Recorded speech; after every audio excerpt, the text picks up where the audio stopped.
Hey, what's up? Welcome. Hey, my name is Jorge Gonzalez. I guess this is my first time doing this on this larger scale. I don't know what we're calling this yet, but I'm just driving and thought, I've watched so many videos and you just got to hit record. And so, yeah, welcome. I wanted to do something. There's this inside of me, this passion, this feeling of kind of like this, I should do this. And then there's a part of me that's like, hey man, don't do that, because it's not the thing for you, right? And so all the fear starts coming in, all the anxiety and all the you're not good enough happens. But I've just been trying to figure out how do I create a space where I can share about my faith, share about my family, share about growing up stories, and it's just kind of share what's on my thoughts. One of the things that's really pushing me to do this as well, it's kind of leaving a journal behind for my girls, right? I'm a dad of 3, and so that's been super fun. It's so exciting. And so, but part of me is also, what am I gonna leave them behind when they're gone, right? Back then it was like letters, or my mom and them, they don't really have video, but mostly letters and pictures of what they experienced as kids. We live in a world where we can leave behind digital pictures and leave behind actual digital footprint, right? And that's like, what an insane thing. And so also I'm recording this in a organic way. What I mean by that is there's no editing, so you're gonna see some shaking. You're probably seeing that already, but yeah, I want to be able to come on here and share a little bit about my faith, my story, what I'm doing right now, what I've been doing over the last 10, 15 years, and my personal journey to heal, to find Jesus in my heart, where it's been really transformative, where it's not, I didn't find Jesus at a youth camp, I didn't find Jesus at church and all this stuff. It was actually in my bedroom, where I was really desperate. And so I want to share that experience. I want to share my thoughts, my life, and just see how it'll reach somebody that could potentially help you. And the things that I've learned could just, I don't know, right? I mean, I'm not the answer to people, right? I'm not God. I'm not some guru. I'm just someone going through life at 36, now realizing that I wish I could have, I guess I'm gonna retract those words, because I realize I'm not a person who lives with regret, right? I don't like to live in the only if I had done this, but instead it's more of like, what can I do right now that could bring change? What can I do right now that I have control of, that I can just, take slow steps into that? For example, my fitness. I'm currently on a journey of figuring out my health and fitness, right? Because I have 3 kids. I look at them and I'm just kind of,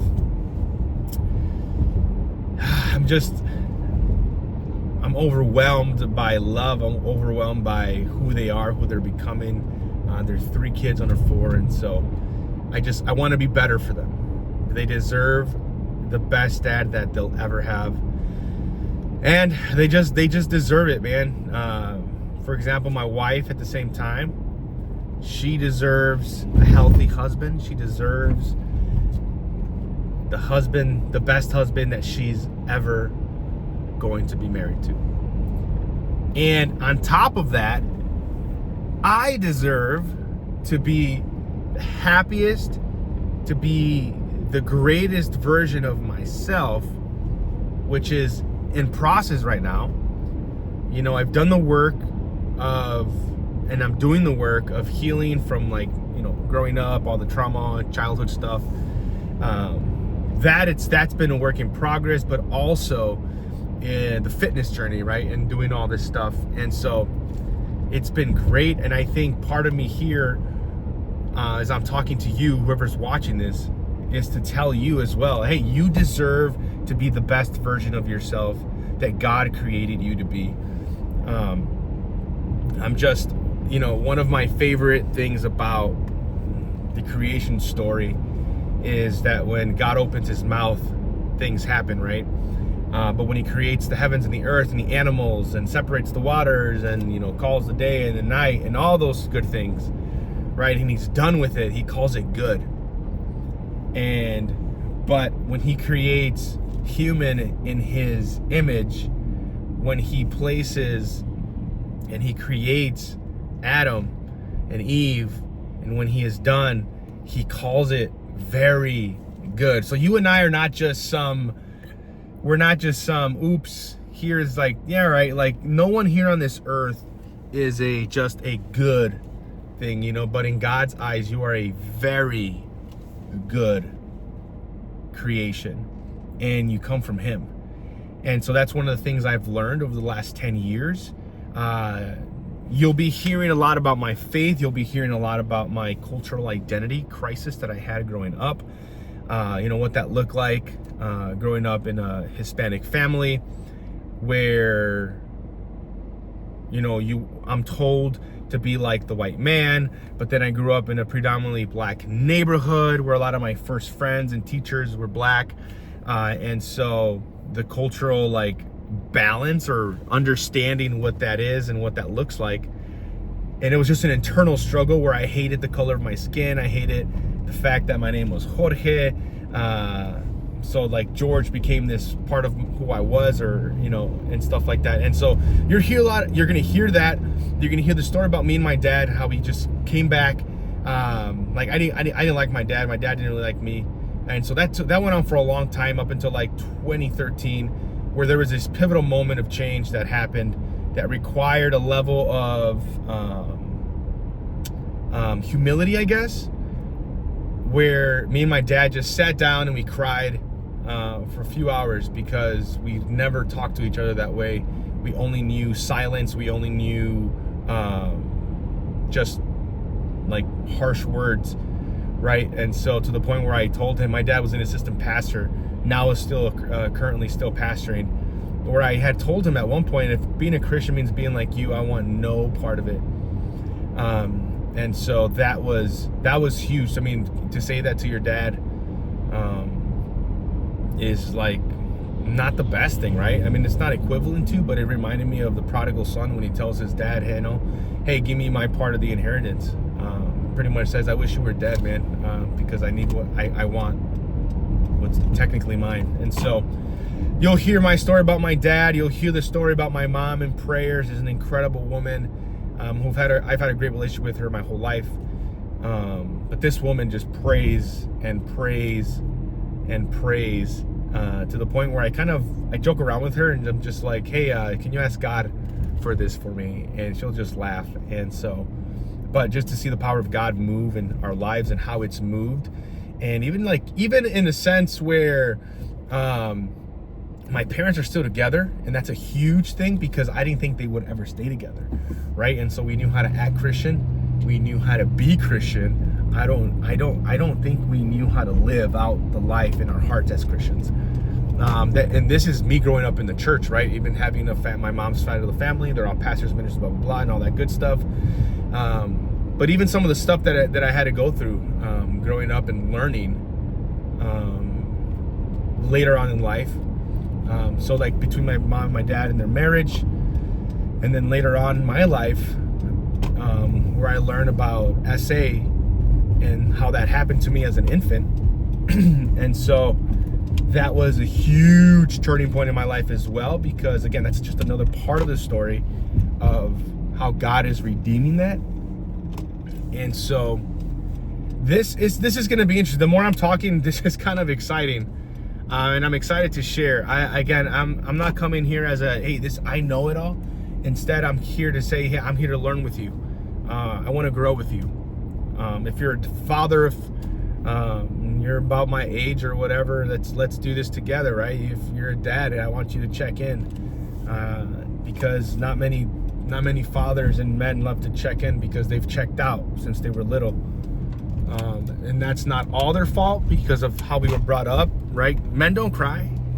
And then you have, like, I remember this movement at some point, real men wear pink, right? And stuff like this. And so I want to talk about that kind of stuff. I want to address some of those things, but I want to address it and point it back to Jesus as well, as to, like, hey, this is what the gospel says.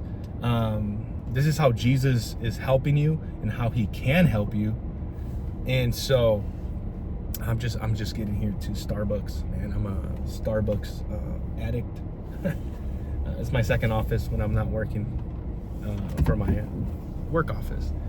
So yeah, man, I just welcome to whatever this is, or it's gonna become. I hope it brings some value to you. I hope that it encourages you in your faith.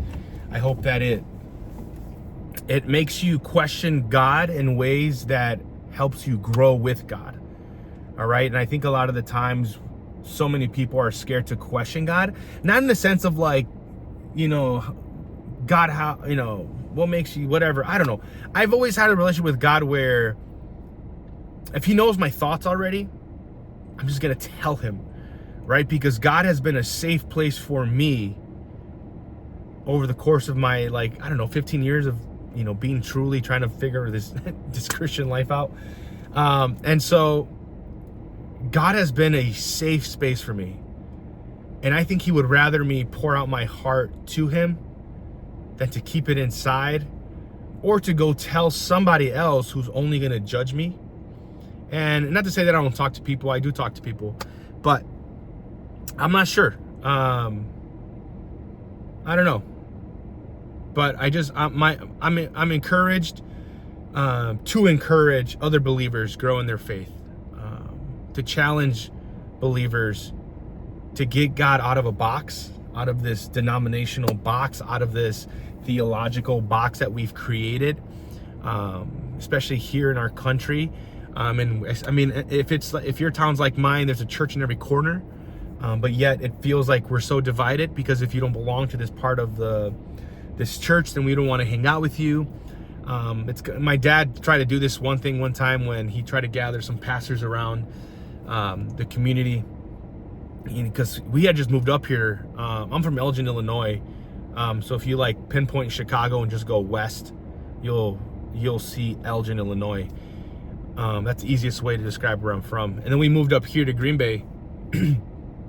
And so my dad, pastoring for the first time, just wanted to connect with the people, right? And so he connected with different kinds of churches. It wasn't just the same kind, but you had a lot of people who were like, who's going to be there?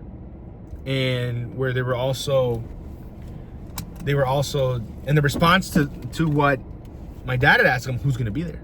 Who's going to be there? And a few of them that said, I have nothing to learn from them. Right. And so my goal, I think it was God's goal in the beginning to, have people united because of sin, because of pride, because of our think we know it all type thing. We think we are God. And I think it's time that we get off God's throne and let him be God. Right? I think it's time that our faith shows up in the most incredible ways, not just in the political season, not just in election season, not just by how you think people should vote, not just by how you think people should worship, not just by how you think that people should see God. And so, because when I see the God of the Bible, he's the beginning and the end. So there's I'm like, how can you tell me what God is when he's infinite? But the Bible has so much life that is sustainable for you. And so that's what I want to bring. I want to bring some kind of sustainability to some of you who are struggling with faith. Maybe you're in your faith, don't know where to go. Maybe you just don't care about faith. And hopefully this gets you to understand faith. Here's one of the things about me is that I've always been a person that likes a sustainability. things that are just like weak, it scares me, right? I think it scares anybody. Can you imagine walking on a bridge or something that's unstable? That one, I'm afraid of heights. Second, no way I'm ever getting on that again. But for example, so many people right now, if you're pursuing happiness, that's not sustainable, right? You're pursuing something that you need to, like, for example, I like tacos make me happy, but I'm only happy when I eat tacos. So when I experience that joy, when I experience that happiness, I have to be eating tacos, right? And so if I continue to pursue the happiness, I'm going to continue to pursue things, whether it's movies, whether it's in the t-shirt designs that I do that makes me happy, whether it's, in other things, right? Just kind of like that. So whatever it is that you pursue that makes you happy for the time, it could be good or bad, whatever. It could be smoking weed, it could be shopping, it could be just, you fill in the blank. The things that make you happy, you have to continue to go to those things. And this is very similar to the woman at the well. When Jesus meets this woman at the well, he says, hey, you keep coming back to this well, you're always gonna be thirsty. But he says, but the water that I have, it's like overflowing of life. And the thing is that we see this woman, she gets called out, right? She gets exposed for the 5 husbands that she's had. And so when you look at it like this, these were all wells, right? Whatever it is that she was looking for, the first husband didn't find it. Second husband didn't find it. Third husband, fourth, fifth, she didn't find it. She was pursuing whatever it is that she was trying to find something that would satisfy, maybe make her happy, X, Y, and Z. Again, we don't know the situations. We can't sit here and judge her for what she had did. We don't know if it was her fault, or if their fault. We don't know if there was abuse. We don't know any of that, right? We just know that she was, kind of looks like she was pursuing something. So Jesus says, yeah, man, like you can come back to this water. That's cool, but you're always going to come back to this water. I have water for you that you don't have to come back to this well. And that's like so beautiful, right? Obviously, he's not talking about the physical well. He's talking about an eternal well. And so Jesus offers a sustainability. That's why I love, the movie Inside Out. It's crazy because joy is always there, right? Joy is kind of like the main character of like both movies. Joy, I forgot, Riley always needs joy, right? Joy is always there. The Bible says that even though pain may come, that things may happen, that joy will be there in the morning. That joy will always be there. And so that's sustainability. Happiness is not sustainability. That's temporary.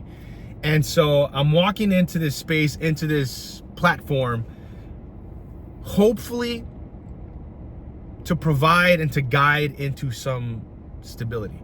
And so I know from where I said hi and to where I'm at right now, it's not where I thought I had to be talking, but this is kind of a brain dump at the same time. And I thank you for listening. Thank you for sticking around and just, trying to figure out what this is going to look like. I don't know if this is going to be how I do my videos. So far, so good. I feel comfortable, but I also have a space down in my basement that I make t-shirts. I print t-shirts, and I design them. And so I have a space downstairs too, where I'm like in my basement, I can just, change it up a bit. I'm kind of that person as well. And so, yeah, I'd love to hear from you guys. I'm excited to create a community, to create something. One thing I heard, I'm pretty sure it was Myron Golden, that's really got me thinking, was that God created us to create. And I remembered again, I'm looking at this tree right now. It was TD Jakes. I think he was having a conversation with Stephen Furtick, and he said something crazy. He said, God doesn't create tables. He created trees. He didn't create chairs. He created trees. Right? And so when he said that, I was like, oh, great. This is cool. Everything we need and have to create whatever it is already around us. Are we willing to be brave enough to create? And so I appreciate it. Thanks for listening. to this 36-year-old dad who's trying out YouTube for the first time. So we'll see what happens. Take it easy, guys.